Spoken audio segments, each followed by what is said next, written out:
Good afternoon. I think most of you all know me, but I'm Tyler Lewis. Project I did my capstone on was body cameras and law enforcement. Right now that is a extremely hot topic due to the Mike Brown shooting and several other incidents. One of the biggest things that agencies face with the use of body cameras is the selection.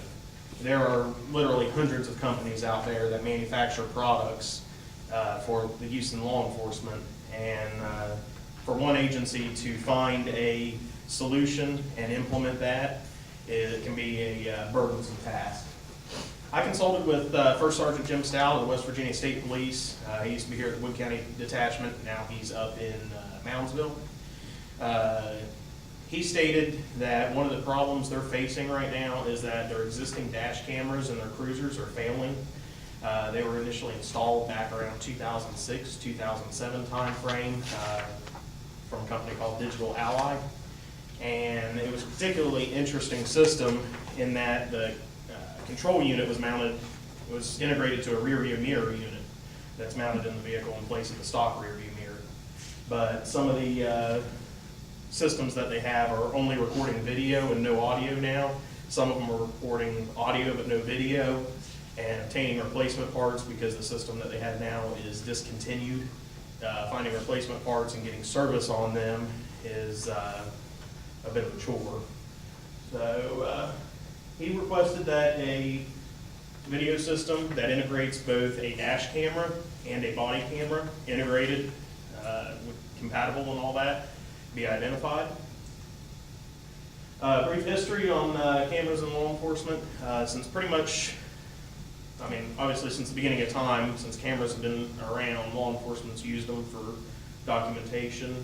Once the camcorder style units like this one came out, back when they recorded on the VHS tapes, somebody got the bright idea to mount one in a cruiser, and that's where dash cameras started. The initial VHS systems had a lot of problems. Bumps in the road could cause video to not record. We've all seen episodes of Cops where they're in a pursuit and half the time the video is just static due to that. And then there were chain of custody issues with it. VHS tapes were easier to copy back then without somebody knowing it, and it could be possibly edited then.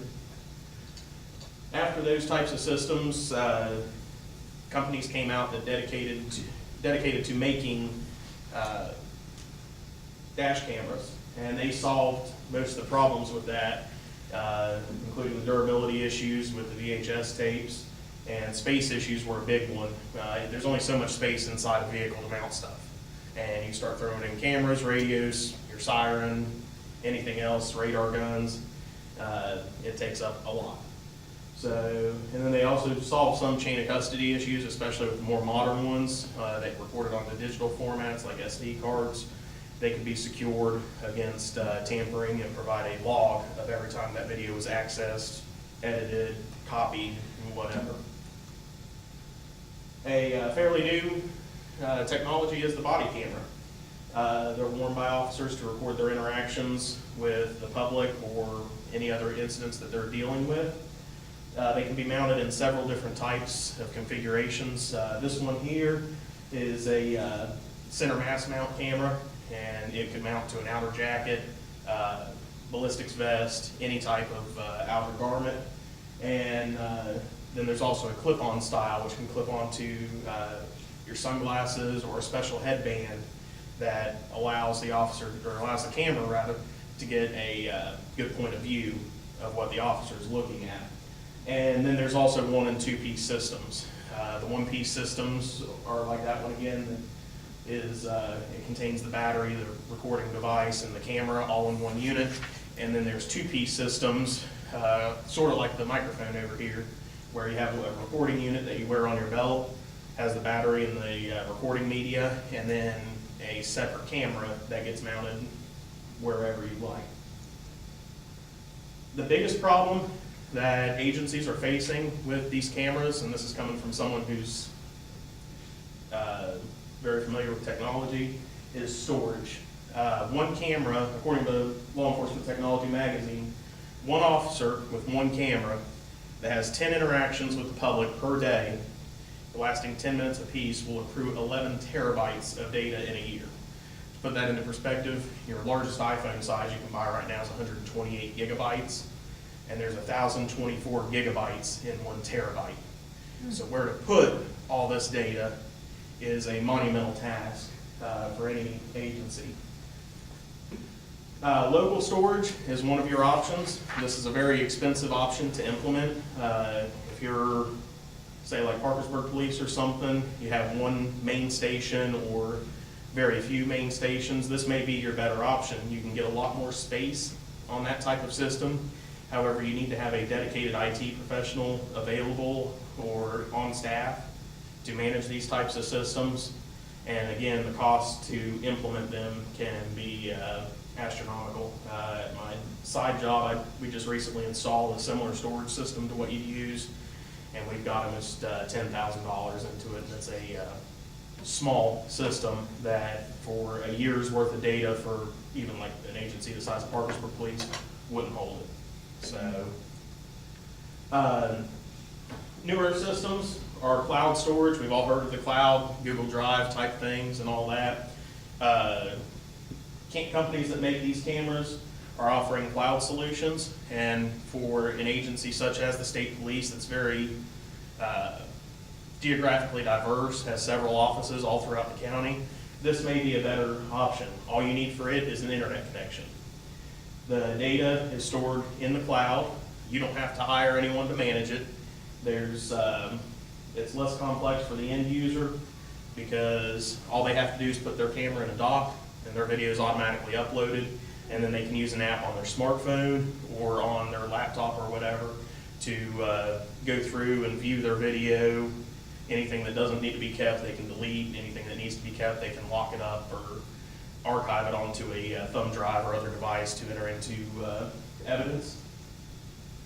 And they do require a monthly or yearly subscription, either per camera or per user. It just depends on the company that you're dealing with.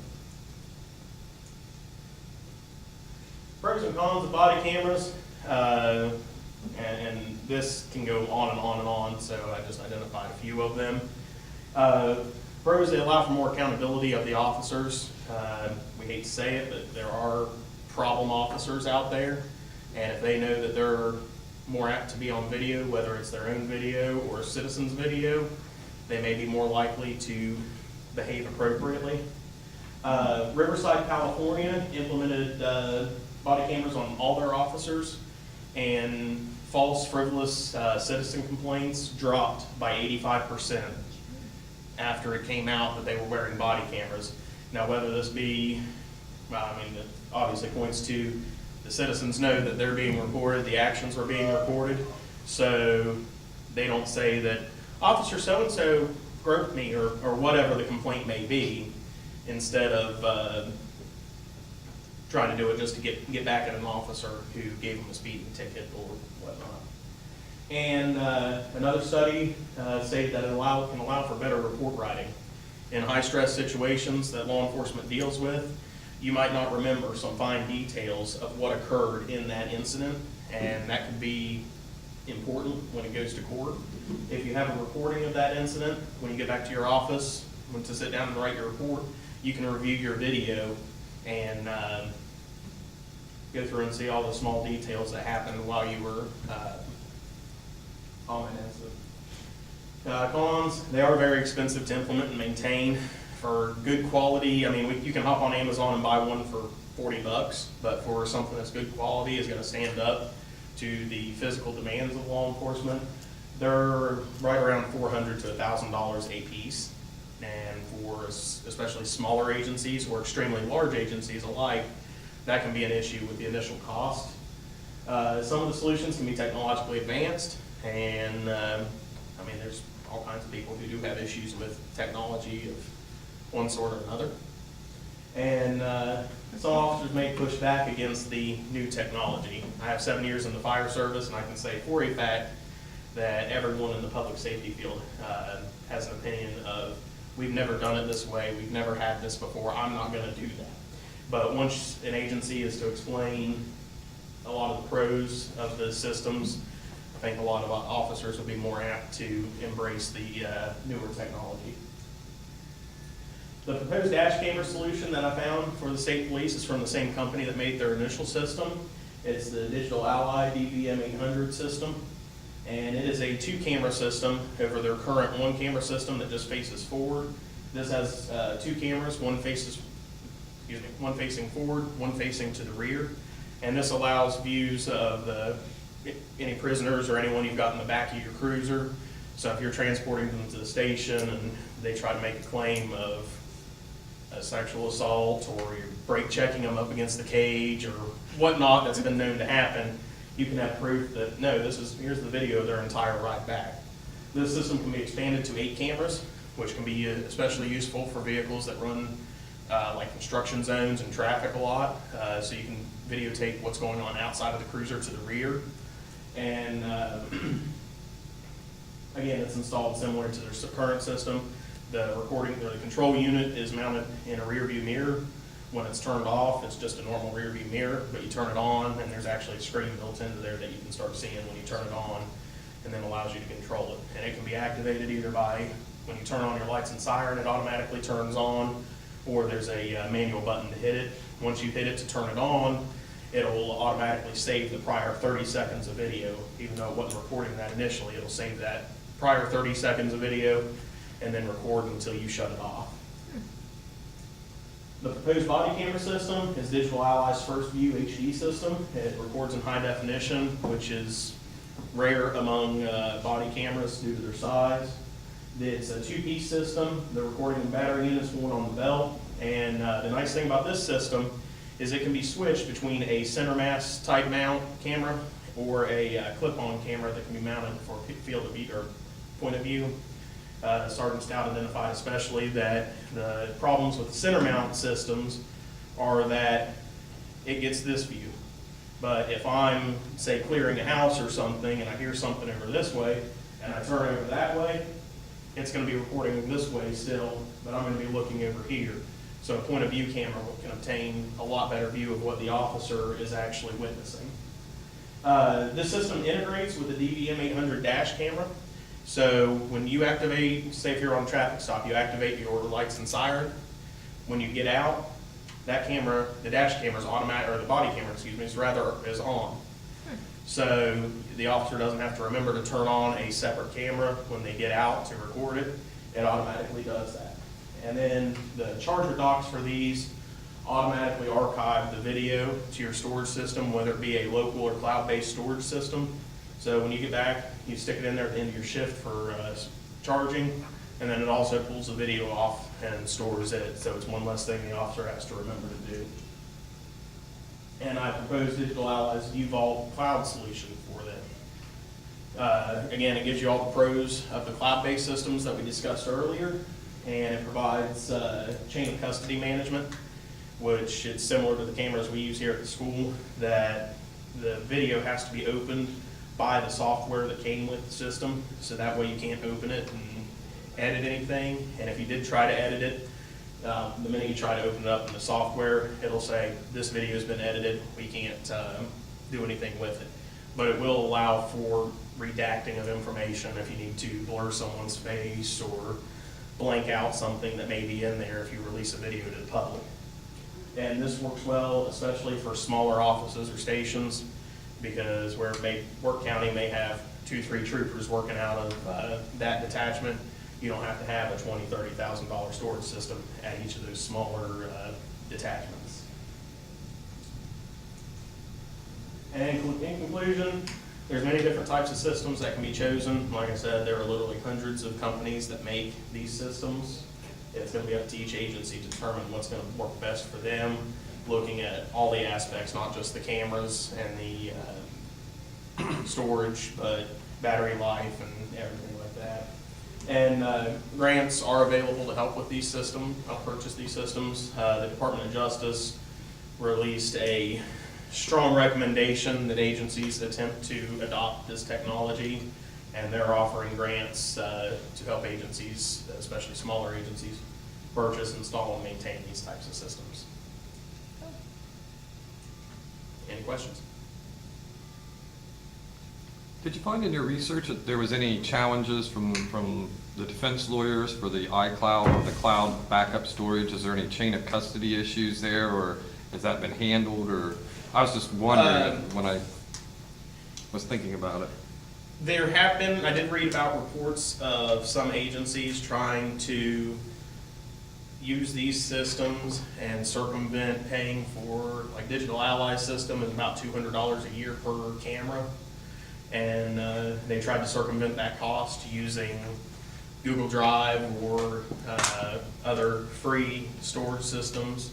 And in those cases, there were questions on that because the video would have to be stored in an unsecure format, just like a WMV file or something like that, which could be tampered with, and there were questions and issues arose to that.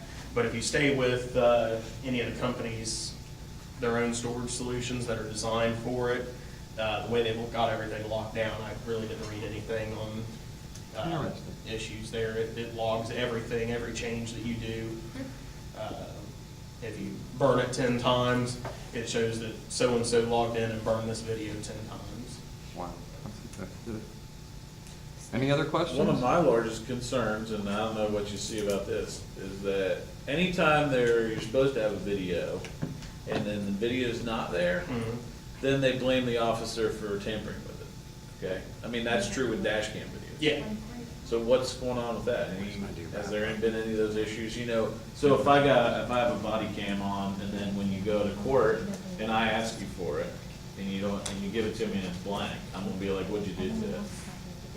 Well, again, with a lot of these systems, it's, especially, I mean, the Digital Ally system that I just said here, it automatically integrates with the dash camera, so more than likely, the camera's gonna activate itself. But there's a lot of systems that require an officer to remember to activate it, because they don't have the capacity to record 24/7 your entire shift. And, I mean, that may be something as simple as the officer forgot to activate it when they got out. Yeah, right. And that's what the lawyer's gonna say. Every time. I wanted to beat the crap out of it. That's why I didn't turn it on. Oh, am I supposed to say that? So it would require, I mean, if you went with a system that integrates